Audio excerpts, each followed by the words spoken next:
মানবতা বিরোধী অপরাধ সংগঠনের অভিযোগ আনা হয়েছে, সেই মামলার আজকে রাষ্ট্রপক্ষ দ্বিতীয় সাক্ষী উপস্থাপন করেছে।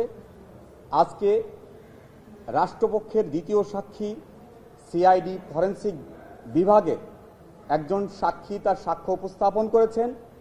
সেখানে এই মামলার আলামত হিসেবে যে অডিও উনি যে পরীক্ষা করেছেন, ফরেনসিক এক্সামিনেশন করেছেন, সেই ফরেনসিক এক্সামিনেশনে নমুনা ভয়েস, অভিযুক্তদের নমুনা ভয়েস এবং তর্কিত অডিও রেকর্ডের বিষয়ে ওনার মতামত উপস্থাপন করেছেন। যে বিষয়ে উনি বলেছেন যে উনার মতামতে যে নমুনা ভয়েস এবং তর্কিত ভয়েসের সাথে মিল পেয়েছেন।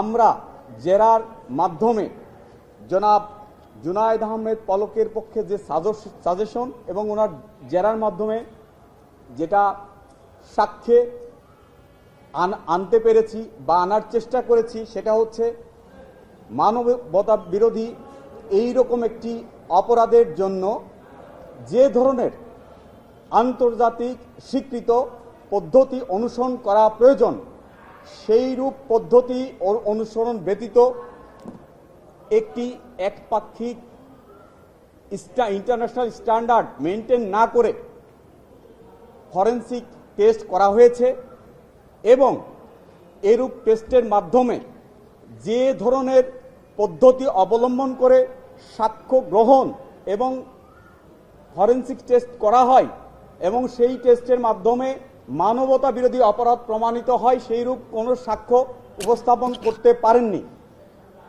আর মানবতা বিরোধী অপরাধে এ পর্যন্ত পৃথিবীব্যাপী ইন্টারনেট বন্ধের মৌখিক নির্দেশনার মাধ্যমে মানবতা বিরোধী অপরাধ হয়েছে, এইরূপ একটিও অপরাধ পৃথিবীব্যাপী কোনো বিচার বা সাজা হয়েছে বলে এমন নজির নাই। কোন কারণে বলছেন যে ফরেনসিক রিপোর্টটা সঠিক হয়নি? কোন পদ্ধতি করলে সঠিক হবে? সেখানে আমরা বলেছি যে 16 হর্স বা এখানে কিছু টেকনিক্যাল টার্ম আছে। ফরেনসিক রিপোর্টের ক্ষেত্রে আন্তর্জাতিক কিছু সফটওয়্যার আছে, সেই সফটওয়্যারগুলো দিয়ে এই আরও যে শুধুমাত্র যে বাংলাদেশে একটি সিআইডি ফরেনসিক ল্যাবে এটা টেস্ট করা হয়েছে, যেটা এইটা কোথা থেকে কিভাবে উনি কালেক্ট করেছেন সেই বিষয়ে সুনির্দিষ্ট করে উনি বলতে পারেননি।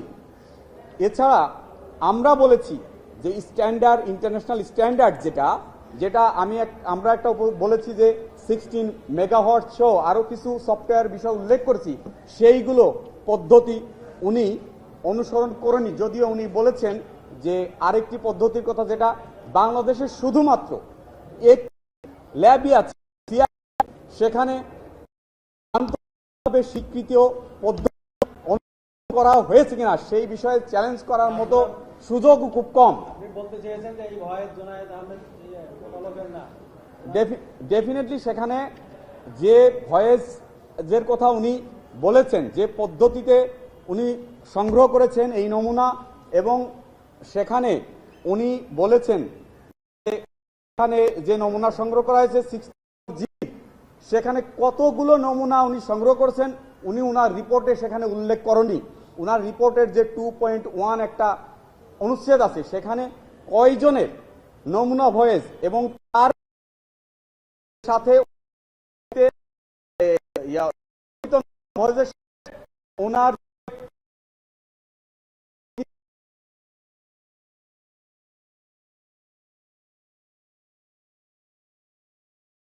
বিষয়ে উনার রিপোর্টে উনি সুনির্দিষ্টভাবে উল্লেখ করেননি।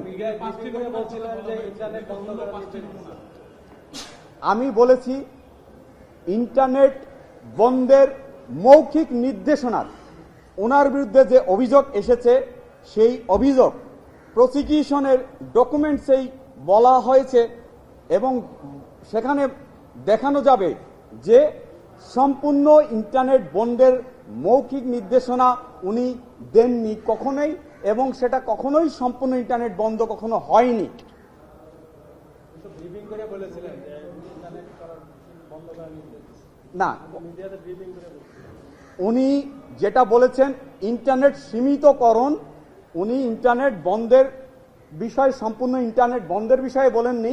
ইন্টারনেট যে 15 থেকে 5 তারিখ পর্যন্ত সীমিত আকারে যে ব্যাহত হয়েছে বিভিন্ন কারণে, ডেটা সেন্টার পুড়ে যাওয়া, খাজা সেন্টারে আগুন লাগা, বিভিন্ন দুষ্কৃতিকারীদের দেয়া আগুন, যেটা বিটিভি ভবন, মেট্রো রেল, বিভিন্ন জায়গায়, ইভেন ডাটা সেন্টারে আগুন দেওয়ার ফলে যে ক্ষতিগ্রস্ত হয়েছে, সেই ক্ষতিগ্রস্ত হওয়ার কারণে ইন্টারনেট ব্যবহারের ক্ষেত্রে যে সীমিত হয়েছে, সেই বিষয়ে ওনার অবস্থান সুস্পষ্টভাবে ব্যাখ্যা করেছেন। উনি বলেছিলেন যে ইন্টারনেট এমনি এমনি বন্ধ হয়ে গেছে, এটা করা হয় নাই। তাহলে উনি তো তখন ওই মন্ত্রণালয়ের দায়িত্বে ছিলেন, উনি কি এটা দায় এড়াতে পারেন? না, ইন্টারনেট বন্ধ বা ওপেন করার দায়িত্ব উনার নয়, উনার মন্ত্রণালয়ের নয়। এটা আইনগতভাবে এই ডাক টেলিযোগাযোগ মন্ত্রণালয়ের সিদ্ধান্ত নেওয়ার কোনো ক্ষমতা নাই। টেলিকমিউনিকেশন আইন অনুযায়ী এটা ওনার সিদ্ধান্ত নেওয়ার ক্ষমতা নাই। যাদের সিদ্ধান্ত নেওয়ার ক্ষমতা, তাদের সাথে কনসাল্ট করে যে সীমিত আকারে সীমিতকরণ করা হয়েছে বা বিভিন্ন আগুন বা অন্য কোনো কারণে ব্যাহত হয়েছে, সে বিষয়ে উনার অবস্থান তুলে ধরেছেন। বাট উনার কোনো নির্দেশনা কখনোই ছিল না ইন্টারনেট বন্ধের। ঘটনা প্রবাহ কি হয়েছিল সেটা বলেছে নাকি? ঘটনা প্রবাহটা ওনার অবস্থান এবং ঘটনা প্রবাহটা উনি বলেছেন, এবং শেষ পর্যন্ত ওনার প্রচেষ্টায় সম্পূর্ণ ইন্টারনেট উনি সবসময় চেয়েছেন ফুললি অপারেশনাল করা, এবং সেইটা উনি সক্ষম হয়েছে 24 তারিখ থেকে। প্রসিকিউশন যে ভয়েস রেকর্ডগুলো দিয়েছে, সেখানে উনি যে ইন্টারনেট সীমিত করা থেকে শুরু করে ইন্টারনেট বন্ধ করার ব্যাপারেও প্রসিকিউশনের যে তথ্য প্রমাণ সেখানে ছিল। আপনি ভয়েস রেকর্ডটা কি আপনি বলতে চাচ্ছেন সেটা তার ভয়েস রেকর্ড না? সে ভয়েস রেকর্ড, আমি বলছি ভয়েস রেকর্ডের যেভাবে ফরেনসিক টেস্ট করতে হয়, সে উনার ভয়েস কিনা সেটা সুনির্দিষ্টভাবে প্রসিকিউশন উপস্থাপন করতে পারেনি।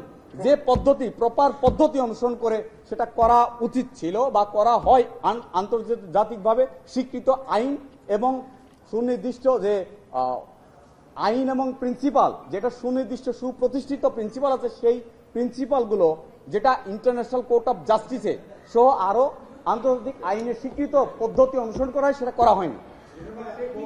আপনি বলছেন যে এই যে ইন্টারনেট বন্ধের কারণে পৃথিবীর কোথাও কারো কোনো সাজা হয়নি বা আদেশ দেওয়ার কারণে কোনো সাজা হয়নি, সেই ক্ষেত্রে কি আপনারা কোনো বেনিফিট পাবেন এই কোর্টে?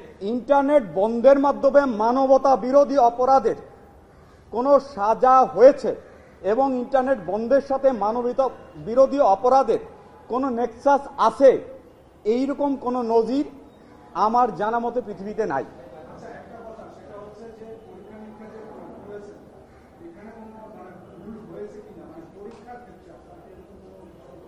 আমরা বলেছি এটা ত্রুটিপূর্ণ পদ্ধতি এবং ত্রুটিপূর্ণ